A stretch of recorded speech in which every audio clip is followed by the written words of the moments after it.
பிரியமானவர்களே, இயேசுவின் நாமத்தில் வாழ்த்துகிறேன். எப்படி நல்லா இருக்கீங்களா? சந்தோஷமா இருக்கீங்களா?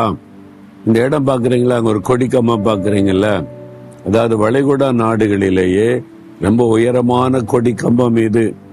இது ஒமான் தேசத்துல இந்த அரசாங்கம் மஸ்கட் பட்டணத்துல இதை அமைச்சிருக்கிறாங்க. இது சுற்றில அழகான கார்டன் அமைச்சிருக்கிறாங்க.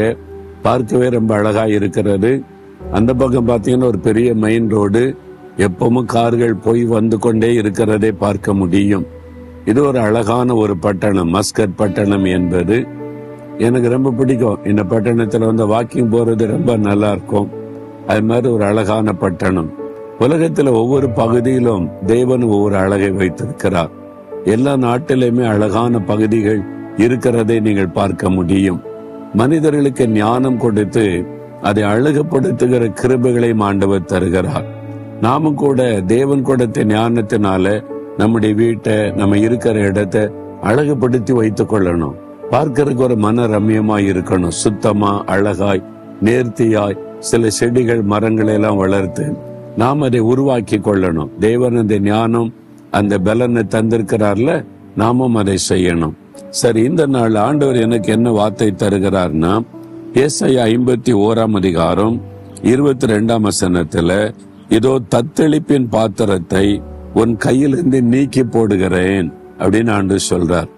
ஏதோ ஒரு காரியம் தத்தளித்து கொண்டே இருக்கிறீங்க, மனசு அப்படியே தத்தளிக்குது, என்ன பண்ணன்னு தெரியல, படபடன்னு இருக்குது. அதை நினைச்சாலே மனசுல அப்படியே ஒரு குழப்பமா அப்படி காணப்படுது. ஒரு தத்தளிப்பு உள்ளத்துல, ஒரு அமைதி இல்லை. அப்படியே ஒரு பாத்திரத்துல தண்ணி வச்சின்னு வைங்களேன், அப்படி அமைதியா இருந்தா தெளிந்த அமைதியா இருக்கும். அதுல ஒரு கல்லை போட்டீங்கன்னா அப்படியே தத்தளிக்கல, அப்படியே அது மாதிரி அல்ல குலுக்கன தத்தளிக்கல. உங்க இறுதியம் அப்படி இருக்குதா? இறுதியம் தத்தளிச்சுக்கிட்டே இருக்குது. இந்த பிரச்சனை, அந்த பிரச்சனை, அந்த போராட்டம், அந்த பிரச்சனை.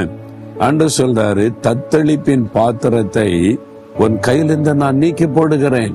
நீ பயப்படாதே மகனே, பயப்படாதே மகளே, அந்த சூழ்நிலையை நான் மாத்திருவேன். அமைதி உண்டாகும், ஒரு அமைதி கட்டாயம் வரும். அதனால இந்த தத்தளிப்பு நீங்கிவிடும், குழப்பம் நீங்கிவிடும், ஒரு அமைதி உனக்கு உண்டாகும் என்று ஆண்டவர் வாக்கு கொடுக்கிறார். இதுக்காகத்தான் அவர் சிலுவைக்கு போனார். இந்த தத்தளிப்பின் பாத்திரத்தை நம்ம விட்டு அப்புறப்படுத்துவதற்கு அவர் சிலுவையில எவ்வளவு கஷ்டப்பட்டார் இல்ல, அவருடைய மனது எவ்வளவு தத்தளித்திருக்கும். தனித்து விடப்பட்ட நிலைமையில அவர் கலங்கினார் இல்ல. அப்ப நம்முடைய தத்தளிப்பை அவர் சிலுவையில சுமந்து முடித்து விட்டார். அதனால சொல்லுகிறார், தத்தளிப்பின் பாத்திரத்தை உன்னை விட்டு அகற்றி விடுவேன் என்று. விசுவாசிக்கிறீங்களா? சொல்லுங்க, ஆண்டவரே இந்த வாக்கு தத்தத்திற்காய் ஸ்தோத்திரம். என் உள்ளம் தத்தளித்து கொண்டே இருக்குது, என் வாழ்க்கை தத்தளித்து கொண்டே இருக்குது. நீங்க வாக்கு கொடுத்தபடி இந்த பாத்திரத்தை என்னை விட்டு அப்புறப்படுத்திருங்க, ஒரு அமைதி கொண்டாக்கிறங்க.